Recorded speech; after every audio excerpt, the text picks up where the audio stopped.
Veníamos viendo y Pablo venía desarrollando, el apóstol Pablo venía desarrollando la idea de la libertad que disfrutaban los hijos de Dios. Libertad del pecado, de la esclavitud del pecado. Y esta idea la había vinculado con la libertad a la ley. Sí, es así que veníamos leyendo en el capítulo 6, en los últimos encuentros, el versículo 14, que dice: porque el pecado no se enseñoreará de vosotros, pues no estáis bajo la ley, sino bajo la gracia. El pecado ya no es señor de los hijos de Dios. Y bajo esta nueva condición, Pablo se pregunta en el versículo siguiente, en el versículo 15, ¿qué pues? ¿Pecaremos porque no estamos bajo la ley, sino bajo la gracia? Y se responde, en ninguna manera.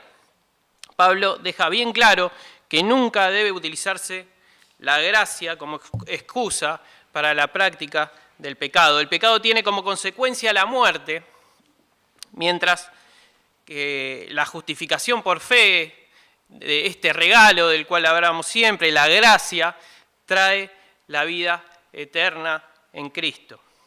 Y es así que en el capítulo 6 termina el último versículo, el versículo 23, diciendo lo siguiente Pablo: porque la paga del pecado es muerte, mas la dádiva de Dios es vida eterna en Cristo Jesús, Señor nuestro. Y esto nos lleva a otra pregunta. ¿Para qué fuimos liberados de la ley? ¿Sí? ¿Es para tener una postura de odiar la ley? ¿Es para anular la ley? ¿Es para no cumplirla?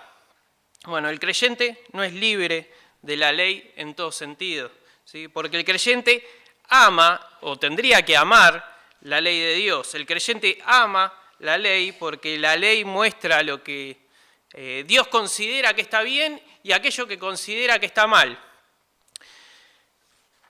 La ley se transforma para el creyente en una regla de gratitud. Ahora, ¿qué pasaba? Los líderes religiosos habían ampliado la ley original de Dios con un montón de regulaciones que se ocupaban de prácticamente toda la actividad humana, alcanzando toda la actividad del día a día de la persona. Y la ley se había transformado en una carga que era imposible de soportar y de cumplir. Pablo plantea que en esta nueva condición somos liberados de esa carga de tradición y regulaciones. Inclusive somos libres de la ley escrita en el Sinaí, ¿sí? Considerada como un medio por el cual uno podía salvarse al obedecerla.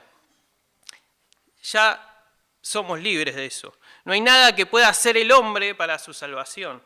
La salvación es solo por gracia, por medio de la fe. Y Pablo deja muy claro esto, que la justificación es por la fe. Vamos a leer el pasaje que nos toca hoy, Romanos 7.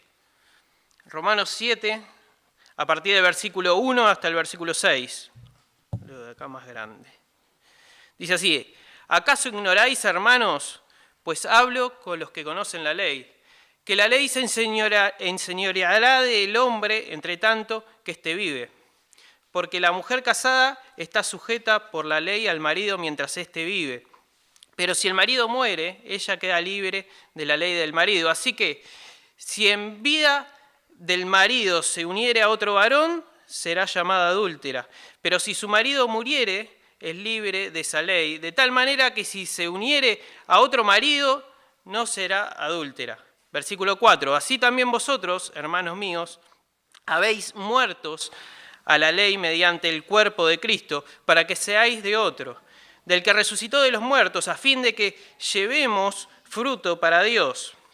Porque mientras estábamos en la carne, las pasiones pecaminosas que eran por la ley obraban en nuestros miembros, llevando fruto para muerte. Pero ahora estamos libres de la ley, por haber muerto para aquella en que estábamos sujetos. De modo que sirvamos bajo el régimen del nuevo, el régimen nuevo del Espíritu y no bajo el régimen viejo de la letra. Hasta ahí nomás el pasaje que nos toca ver en el día de hoy. Probablemente podemos suponer que Pablo tiene información de que los creyentes en Roma tenían dudas acerca de la doctrina de la salvación y sobre todo de la salvación, de que la salvación es solo por gracia. Desde un punto es como si él estuviera tratando de conquistarlos con sus palabras, hablándoles amorosamente, hablándoles cariñosamente, para que se saquen esas dudas, despejen todas dudas, y apela en esta oportunidad al conocimiento básico que tienen los judíos y los gentiles de la ley. Y en un significado más amplio de cualquier ley, ya sea la ley griega, ya sea la ley hebrea, la romana, en todas la muerte termina con las obligaciones y las asociaciones. La muerte disuelve los vínculos. Y el sistema mosaico no era distinto a esto. Tanto judíos como gentiles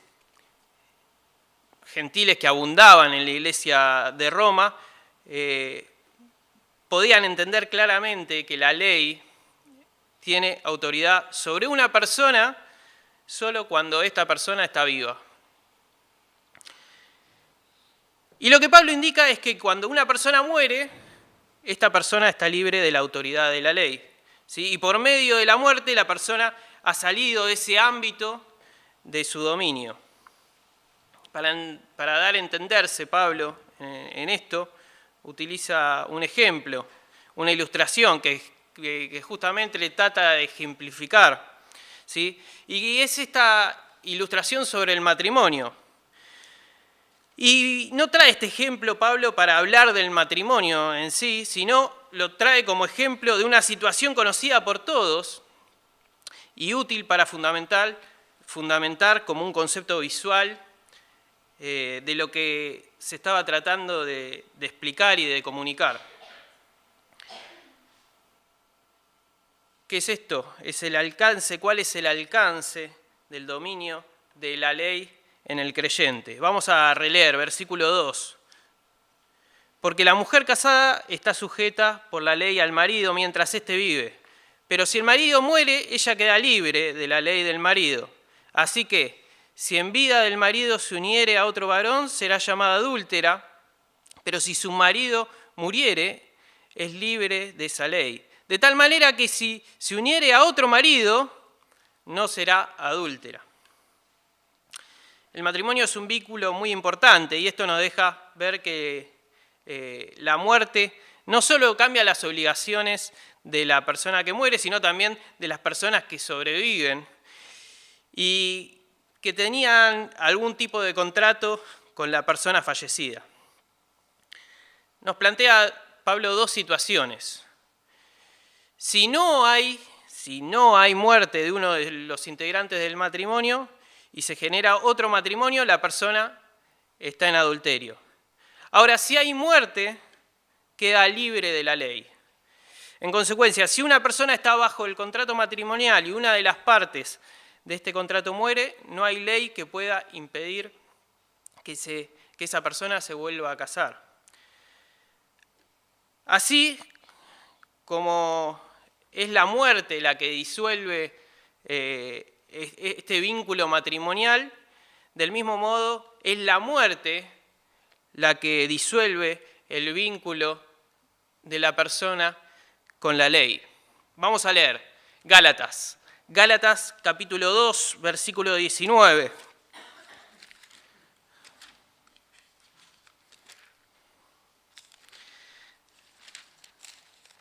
Gálatas 2:19 dice: porque yo por la ley soy muerto para la ley, a fin de vivir para Dios. Somos nosotros que somos muertos. Nosotros los creyentes somos muertos con Cristo y se entiende el sentido de morir con Cristo explicado en el capítulo 6 y que vinimos hablando todas las veces anteriores. Podemos repasar Romanos 6:5.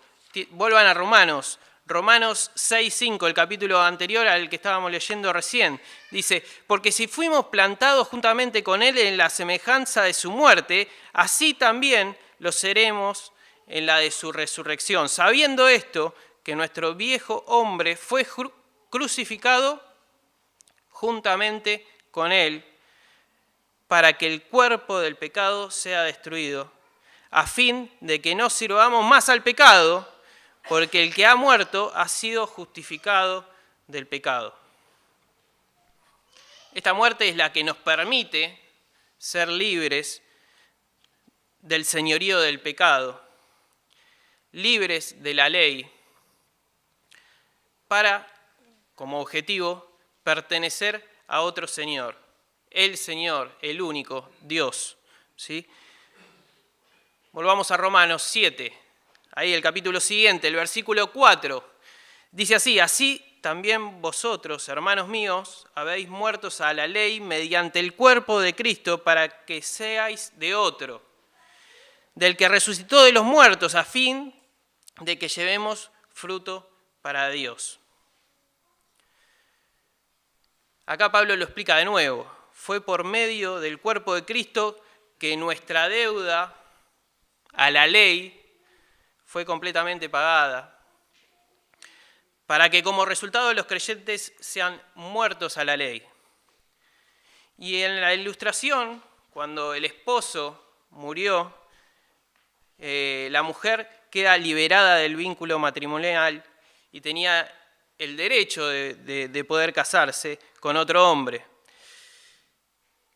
Y para poder pertenecer a otro, primero uno tuvo que morir.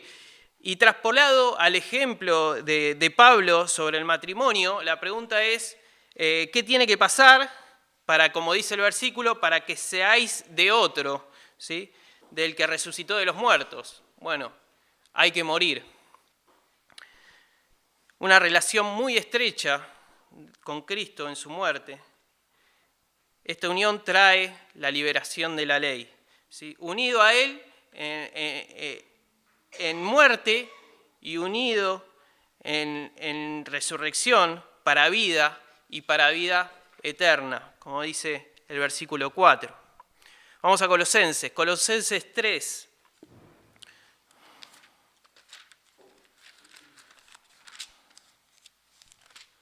Colosenses 3:3 dice, porque habéis muerto y vuestra vida está escondida con Cristo en Dios. Otra vez el mismo concepto. Libertad justamente para poder tener otro Señor, el único Señor. Libertad para servir, a fin de que llevemos frutos para con Dios, dice el versículo que leímos, ¿sí? O sea que Pablo plantea dos propósitos de morir con Cristo. El primer propósito es un propósito inmediato, ¿sí? El propósito inmediato de morir con Cristo a la ley es que ahora podemos pertenecer a Cristo. Ya no es Señor nuestro el pecado, ahora somos libres de eso, podemos tener un nuevo Señor, podemos pertenecer a Cristo. El segundo propósito, el propósito final que plantea Pablo, es que demos fruto para Dios, ¿sí? El resultado de ser liberados de la ley y unidos en Cristo es vivir santamente y no en una vida de libertinaje, donde las decisiones que sean de Dios, sean con Dios y sean para Dios. En Hebreos también encontramos esto, vamos a Hebreos 9. El escritor de Hebreos se hace una pregunta, 9:14.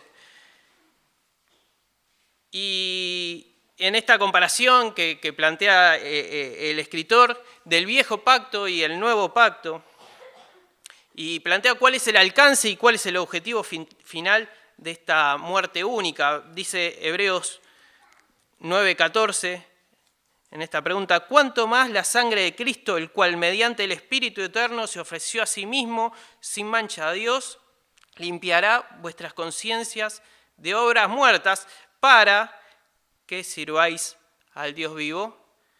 Así que, por eso, es mediador del nuevo pacto, para que interviniendo muerte para la remisión de las transgresiones que había bajo el primer pacto, los llamados reciban la promesa de la herencia eterna.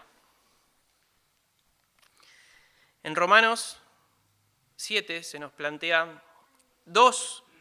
nos habla de dos matrimonios, ¿sí? En lo que la muerte en los dos disuelve. ¿Cómo? El vínculo, sí. Sin la muerte no puede haber una segunda unión, no se puede tener un segundo señorío, no se puede tener un segundo matrimonio. Metáfora que habla de un posible nuevo señorío y una libertad que permite servir a ese nuevo Señor, el único Señor. Seguimos, ¿en qué versículo nos quedamos? Yo ya lo sé, pero necesitaba tiempo para tomar agua. Versículo 5. Porque mientras estábamos en la carne, las pasiones pecaminosas que eran por la ley obraban en nuestros miembros llevando fruto para muerte. Pero ahora estamos libres de la ley por haber muerto para aquella en que estábamos sujetos. De modo que sirvamos bajo el régimen nuevo del Espíritu y no bajo el régimen viejo de la letra. Y acá Pablo establece nuevamente un contraste entre la vida vieja y la vida nueva. ¿Qué lugar ocupa la ley en la vida vieja y qué lugar ocupa la ley en la vida nueva? Solo por medio de la muerte es que podemos tener una vida nueva. Y solo a través de su muerte podemos tener vida para ser vivida solo y exclusivamente para Él. Vamos a 2 Corintios 5.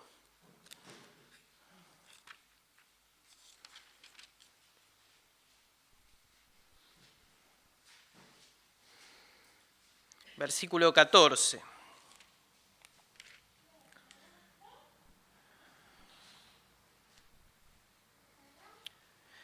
Porque el amor de Cristo nos constriñe, pensando esto, que si uno murió por todos, luego todos murieron.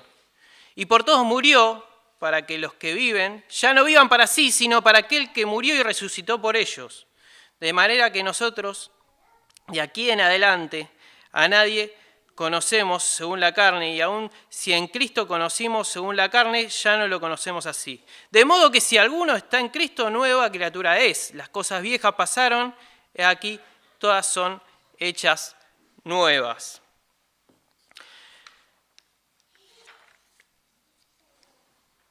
Por medio de nuestra muerte, que es posible mediante la muerte de Cristo, tenemos un cambio profundo, una nueva realidad. Morimos al pecado que nos tenía agarrados, que nos tenía sujetos, y nuestras vidas ya no son gobernadas por el pecado y por nuestra naturaleza pecaminosa, porque tenemos un nuevo Señor, Cristo, por medio de su muerte vicaria, por su muerte sustitutoria, pagó la deuda que teníamos para con la ley. Ya no estamos bajo la dominación y la maldición de la ley. 2 Corintios, ahí también capítulo 5, versículo 21, termina diciendo el apóstol: al que no conoció pecado, por nosotros lo hizo pecado, para que nosotros fuésemos hechos justicia de Dios en él. Ahora podemos gozar de un nuevo gobierno, de un nuevo señorío. Y el Espíritu de Dios es el encargado de dirigir al creyente a hacer su voluntad, como leímos en Romanos 7, versículo 6. Gálatas 5:18 dice: pero si sois guiados por el Espíritu, no estáis bajo la ley. El resultado de todo esto es que ahora nosotros servimos a Dios en la nueva realidad del Espíritu y ya no en la vieja realidad de la ley. Habiendo sido puestos en libertad, servimos. Ya no produciendo frutos para muerte, como dice también el versículo que leímos, sino llevando frutos para Dios. Vivimos en una nueva realidad del Espíritu, y en el pensamiento de Pablo es el Espíritu el que guía a los creyentes en su esfuerzo de vivir vidas de gratitud por la salvación que recibimos cada uno de nosotros. Y el Espíritu nos guía y capacita para vivir en esa nueva realidad y en esa nueva vida. 2 Corintios 3:6, lo tienen ahí cerquita, dice: el cual asimismo nos hizo ministros competentes de un nuevo pacto, no de letra, como decía en Romanos, sino del Espíritu, también como decía Romanos. Porque la letra mata, mas el Espíritu vivifica. El nuevo pacto trae una nueva realidad. El hecho de que el Espíritu Santo habita en nosotros es la característica distintiva de una nueva era. Éramos esclavos del pecado. Seguimos siendo esclavos, como veíamos el domingo. Seguimos siendo esclavos, pero con una distinción, ¿sí? El amo al que servimos es Cristo, no la ley. Y el poder por el que servimos, como leímos, es en el Espíritu. Es el Espíritu, no la letra. Hay un cambio de realidad en el creyente, es un cambio de paradigma. Lo que antes era yo estoy obligado a hacer o yo tengo que hacer, ahora se transforma en lo quiero hacer, tengo la decisión de hacerlo, tengo deleite en hacerlo, en cumplir lo que Dios dice. La vida cristiana se basa en servir a Dios en el poder del Espíritu. Y es la mejor forma en la que nosotros podemos darle uso a la libertad que Dios nos otorga. Terminamos con un versículo, Juan 8, 36, que más de uno lo sabrá de memoria.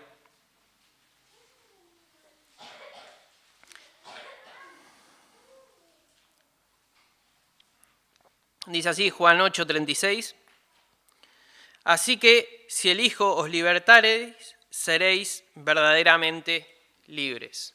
Oramos. Padre Celestial, te damos gracias porque sos nuestro Señor, porque tenemos a alguien en el cual podemos desligar cualquier tipo de responsabilidad, cualquier tipo de decisión y confiar plenamente en nuestro Señor, en nuestro amo, en aquella persona capaz de guiar nuestra vida. Señor, te pedimos que nos ayudes a confiar día a día más en esto, Señor, a confiar en ti, a depositar toda nuestra vida en ti, para que vos gobiernes cada rincón de nuestra vida, cada rincón de nuestro corazón. Señor, dejamos en tus manos esta reunión agradecidos por todo lo que nos das día a día. En el nombre del Señor Jesús. Amén.